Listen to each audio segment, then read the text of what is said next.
Hello everyone. So let us begin with our discussion. In the previous lecture, I have introduced you to the asset allocation. Then we have started with the first topic, framework and the macro consideration. And in that we have covered up our LOSA, that is your capital market expectation in portfolio management process. Clear? Now we are going to start ahead with the second LOS. LOSB is problems in forecasting. LOSB, problems in forecasting.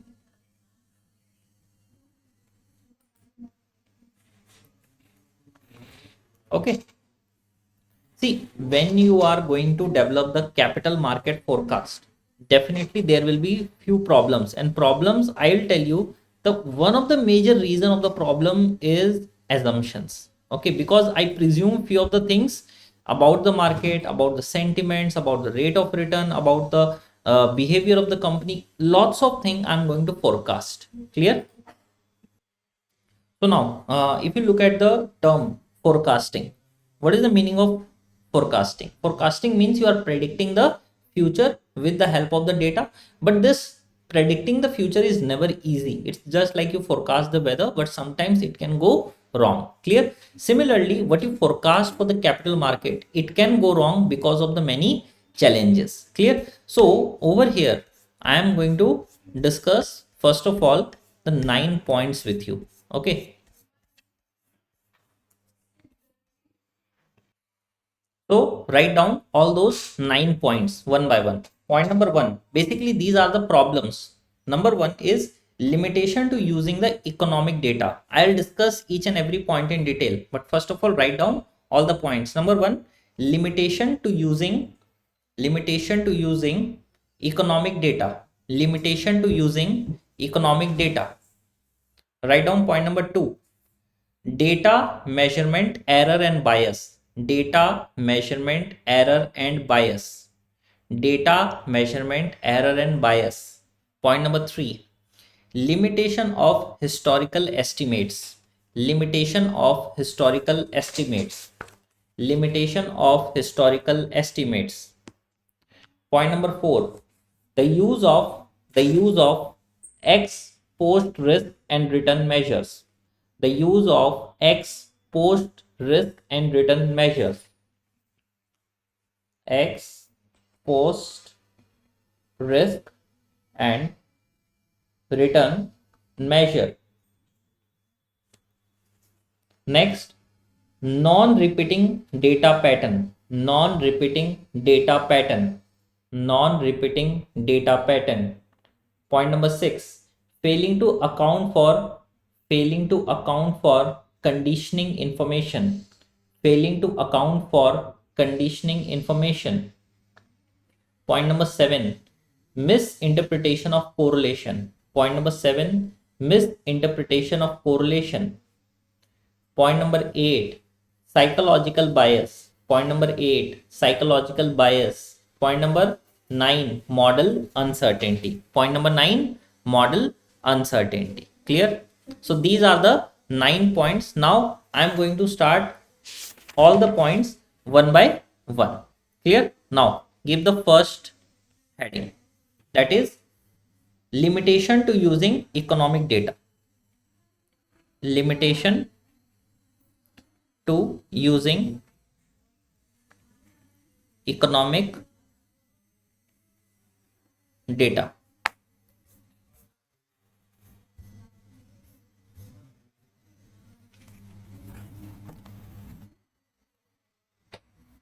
Now, see, you are going to use the data. With the help of the data, you are going to forecast. But sometimes it happens that your data is not perfect. Okay, what are the four specific reasons I'm saying that data is not perfect? Sometimes the data will come late. Sometimes the data will come late. This is one issue. Suppose the data, you get the data, but it got revised later. So data get revised. That is also an issue. Sometimes the definition of the data will change. Sometimes the definition of the data will change. This is also a concern. Sometimes the base year will change.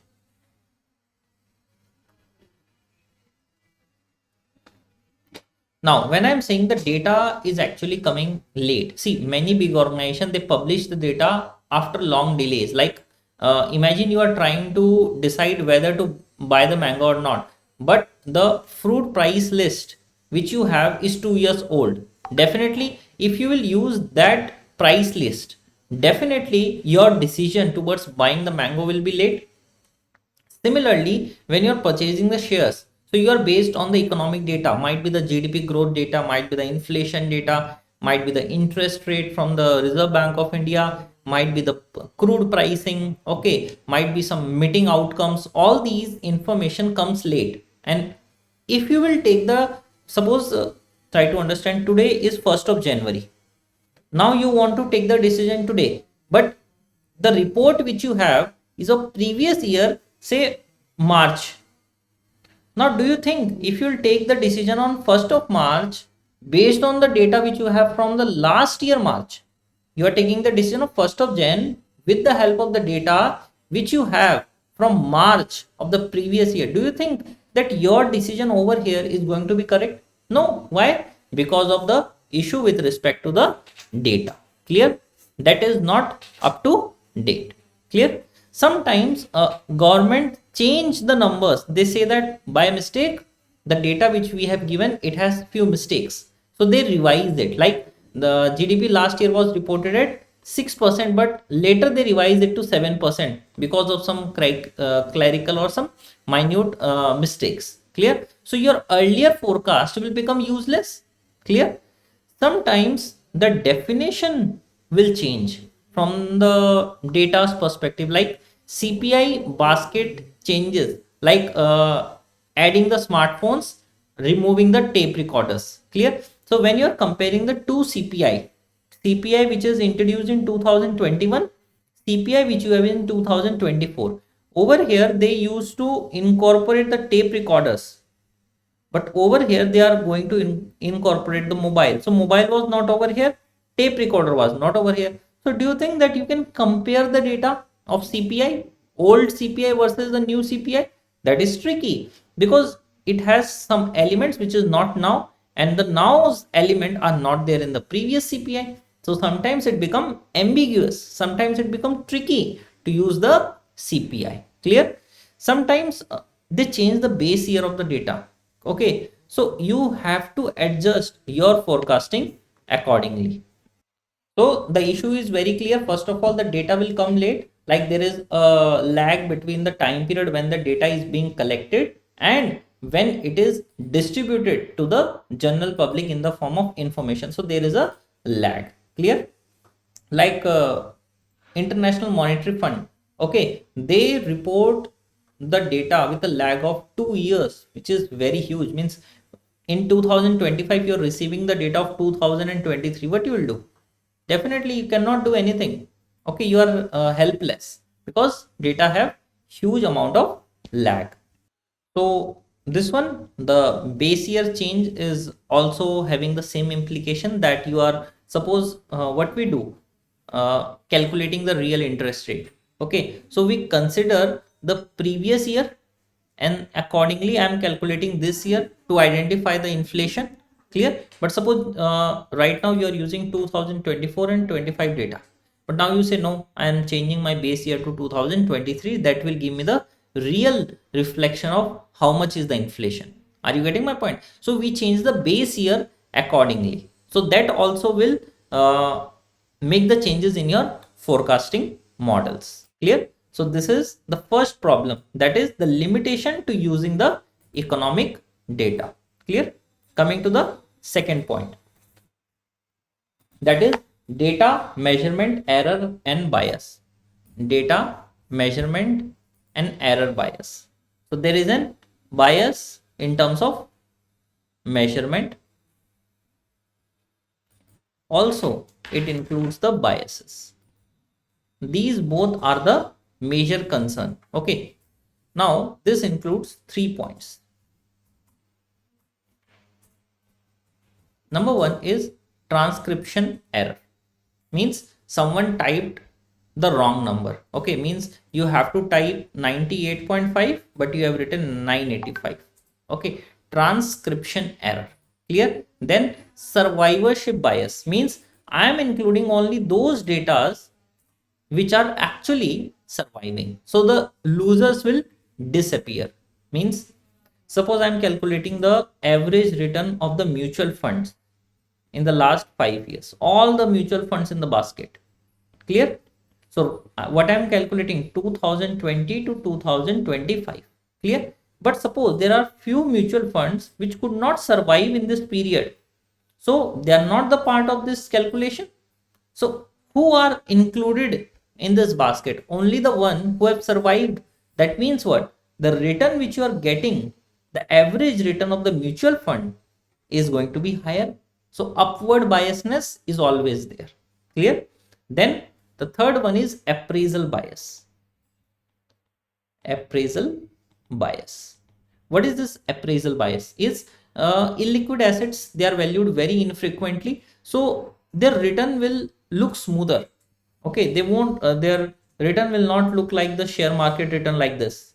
It won't look, because you are calculating that return on a regular interval. But for the real estate, suppose right now it's 8%, you have calculated then 9, 8, 7, 6, 12. So it's look much more smoother.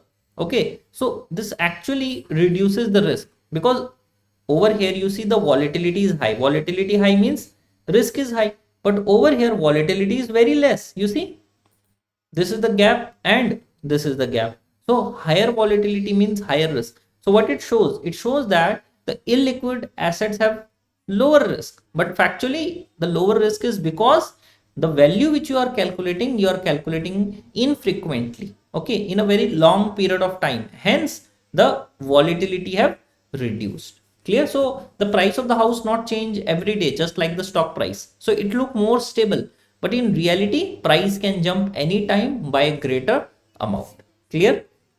So now the price changes are very less. Clear? Versus the stock price, and hence you will see that my real estate is not correlated with the stock price because of the smoothness in the share price or in the price of the houses. And hence we got to know that okay, there is a the correlation between these two assets is less, but in reality it can be high, because you are not valuing your house, your illiquid asset, on a daily basis. Now coming to the third point, that is problems with historical data. Problems with historical data. See, there are three major key points to it. Number one is regime change. Means there is a big environment shift. Like before COVID, airline stocks, they looked stable, but after COVID everything changed. Clear? So old data might not predict the future in the same way, because what happened in the past might not going to happen in the future, because of the changes in our environment, changes in the technology. Like I'll tell you one thing, like if you look at the coal power plants, okay, the return which they used to give us before, they won't give us now, because right now we are shifting to the renewable energy, solar power plants, winds energy, like this. Okay, so it will not actually give the same prediction. Clear? Second is non-stationary data. Non-stationary data. Now what is the meaning of non-stationary data? It means that data pattern changes over time. Data pattern changes over time. Clear? And the third point is short data versus long data. Short data versus long data. So when I'm saying over here, data pattern changes over time, like interest rate in India before 2000 versus today, they are completely different world. Because earlier we used to give the interest rate of 12% to 24% per annum. Okay, but right now our interest rate is 7% to maximum 9%. Clear? So they are two different worlds where we are generating very high returns. Now it's very normal one. Now you are going to compare it with US 4%, compare it with China less than 1%. Clear? Now we have short data versus long data. Short data makes estimate unreliable. Okay, but suppose you are using the weekly data instead of the monthly. Okay, may give the wrong correlation because many values are missing or many values are old in terms of the long data versus short data. Like suppose you are predicting the students overall performance based on only the last 1 week. It's totally unfair. You should look at the past record of the student, like say whole 1 year, because there is a possibility that he was sick in that 1 year. You took the test and he performed very poorly. But if you look at his old data where he scored 95%, now you are judging him only based on the last 1 week data, so it will become unreliable. Are you clear with this? Short data versus long data. Clear? So one thing is clear, that when you are choosing the long range data, there is a possibility that the regime have shifted altogether. And if you are taking the way too short data, then the data will become unreliable. Clear? Because it might not have captured all the information in the given data. Clear? So we have completed 3 points. Coming to the fourth one, that is your write down ex post and ex ante data. Now, what is the meaning of ex post? Ex post means after the fact. Means you get the information after the fact. Clear? Ex ante means futuristic, before the fact. Before the fact. Clear? So when you are using the past data to predict the future, it can create the mistakes. Like 1 year ago, people are feared of inflation, like the stock price will fall. Clear? But later inflation did not happen and hence the stock price will rise. But if we now look only at the final data, okay, so it will look like that the stocks were safe, but investors in real time actually have faced the risk. Means period of 2024 to 2025, everyone faced the fear in this period that there is a possibility of inflation, stock market can crash. But what we have observed, that the reserve bank of every nation, they have tried to maintain the inflation so well that right now if I'll see the share market, it's very safe. Okay, so the past return is not actually equal to the future return. Clear? Sometimes we can get the negative events as well, like 2008 crash. Clear? So you should not overstate the risk, you should not underestimate the risk. Ex ante versus ex post. Ex post means after the fact, planning after the fact. Ex ante, planning before the fact. Clear?